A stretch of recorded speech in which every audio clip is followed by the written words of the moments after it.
You can't turn on ESPN anymore without hearing his name. And no, I'm not talking about Jerry Sandusky and the Penn State scandal. I'm talking about LeBron James, the poster boy for the NBA, the 3-time NBA MVP, NBA Rookie of the Year, and 8-time NBA All-Star. And as disappointed as all of us Chicago fans are, he is finally the NBA champion, as well as the NBA Finals MVP. Seeing his recent triumphs, after personally rooting for his downfall like all the rest of America, leaves me wondering if the world might actually end this year. And the Mayans had it right. Anyway, for whatever personal feelings I or any of you might have for him and his career choices, I still feel that his recent NBA journey is a great way to put a modern-day spin on this Sunday's scripture. You're probably all wondering how I could ever compare Jesus to a guy that had been quoted saying, "All the people that were rooting on me to fail, at the end of the day, have to wake up tomorrow and have the same life they had before they woke up today. They'll have the same personal problems they had today.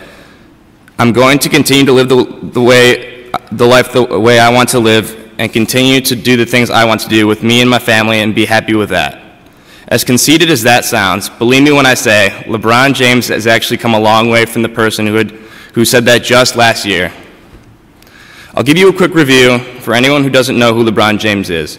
He was born in Akron, Ohio, which is just south of Cleveland, from a mother who was just 16 years old. At a young age, his athletic abilities were undeniable, and he instantly became a hometown hero. He was all the rough city of Cleveland had to look forward to. He was a prodigy, and supposedly the next Michael Jordan. His high school team sold out almost every game, and they had eventually had to move to a bigger stadium. He eventually would skip college basketball, and at 19 years of age, he was selected to first round to none other than his hometown, the Cleveland Cavaliers. He soon became a force to reckon with and became one of the NBA's most entertaining players. But after 7 long and disappointing years in the NBA, and no championships to show for it, King James wanted to win, and he decided to make a major change, one that he has criticized to this very day. On the ESPN's The Decision, a 75-minute program about what team LeBron James would play for, he eventually chose to take his talents to South Beach, the Miami Heat, to join his superstar pals, Dwayne Wade and Chris Bosh. Together they would form what is known in the NBA as the Big Three. His decision came with huge consequences. He had always been in the limelight, but as the funny, charismatic person we all grew to love. But now he was seen as a bad guy, a superstar who was so desperate for a championship that he had to call on the help of 2 other superstars just to achieve it, and the media punished him for it. It was all ESPN and the sports analysts would fill their time with, and I remember many occasions where I'd be forced to turn off the TV because I was just so sick of hearing about it. He didn't know it yet, but he soon became America's punching bag, and everyone got a chance to throw a jab at him. Dan Gilbert, the owner of the Cleveland Cavaliers, Michael Jordan, Magic Johnson, and the list goes on. People were posting videos on the internet of themselves burning his jersey in the streets. They took down the huge banner of him on a huge wall that showed him with his arms crossed like this, saying he was basically showing that he had the Cleveland Cavaliers and the city on his back. He had just become public enemy number 1. The Bible tells us of Jesus' many talents and miracles he had performed for his people, and as well as the enemies he had to overcome. I'm not saying LeBron James is Jesus by any means, but they did have a few things in common. And LeBron James was considered somewhat of a miracle for the city of Cleveland. LeBron was a hometown hero and was supposed to bring a championship to the city that raised him and loved him. And in doing so, he would give Cleveland something to celebrate and be proud of. Jesus and LeBron both had expectations to uphold by the people that adored them. Both men were seen as celebrities and role models. My first interpretation of the scripture leads me to believe that LeBron would have learned a thing or two from Jesus, and after he makes some mistakes, like we all do, he eventually gains the wisdom that Jesus shows us in the scripture. As soon as LeBron made his departure from Miami after the decision, everyone, including all of the players he thought were going to win the championship, including all of the players thought they were going to win the championship right away. LeBron convinced himself he had made the right decision, and the load he had to bear in Cleveland would finally be off his back. He quickly learned, however, that wherever he went, he still had the expectation of winning a championship, even more now than ever. Not only that, he had just killed off his fan base. He needed to slow down and maybe just take some time off, let the media cool off a little bit. It would give him some time. It would give him the best chance to cool his head and straighten out and focus on all the steps it would take for him to reach his ultimate goal, winning the NBA championship. In the scripture, Jesus felt like it was time to slow down and give his apostles a break. After coming back from such a successful first missionary trip, his apostles wanted to keep going, but Jesus was hesitant, especially after hearing the news of John the Baptist's death. Jesus felt that his team needed some time to relax and told them to come with him to rest for a while, to spend some time to reflect. But as the scripture tells us, Jesus never really got too much time to rest, and his people needed him. LeBron also didn't slow down. He went full steam ahead and took part in a celebration ceremony for the Miami Heat that seemed like they already were celebrating a championship they hadn't even earned yet. He also starred in a TV commercial telling America, "What should I do?" concluding that he should be whoever he wants to be.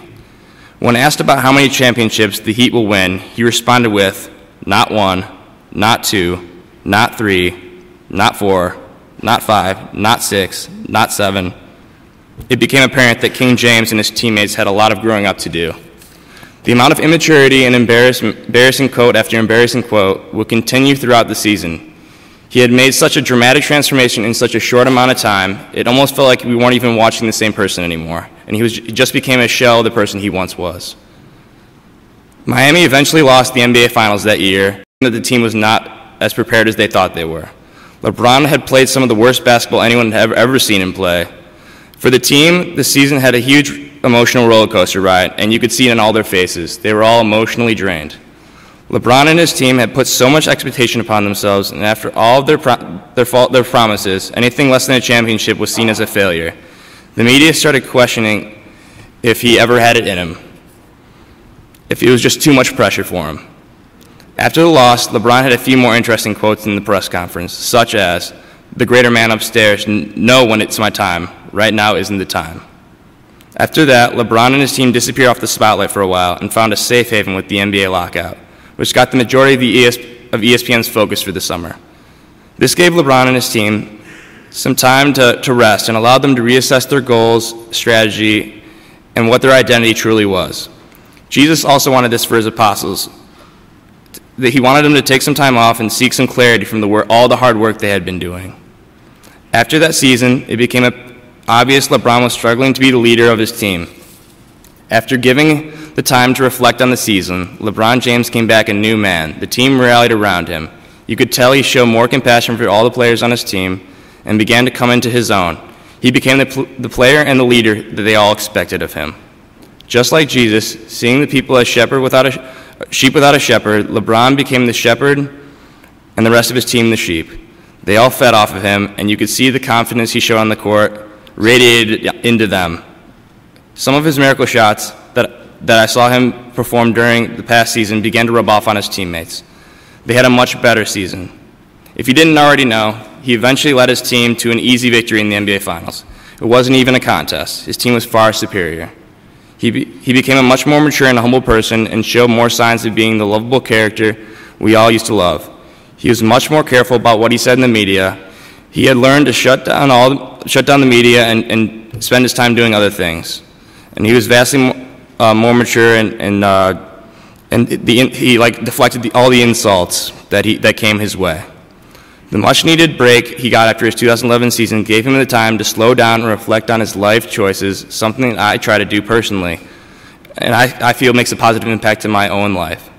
I look at LeBron's transformation in just a year, and I can't help but think that if someone like LeBron can repair their horribly tarnished public image in 1 year and blossom into something I have much more respect for, I feel we are all capable of being something better than ourselves, and that it is never too late to change and become the person you know you're capable of becoming. The scripture has taught me that we need to take more time out of our busy schedules to reflect on the people we have become. I don't feel it is too much to ask for. Remember, this is your life, and it is important to be yourself.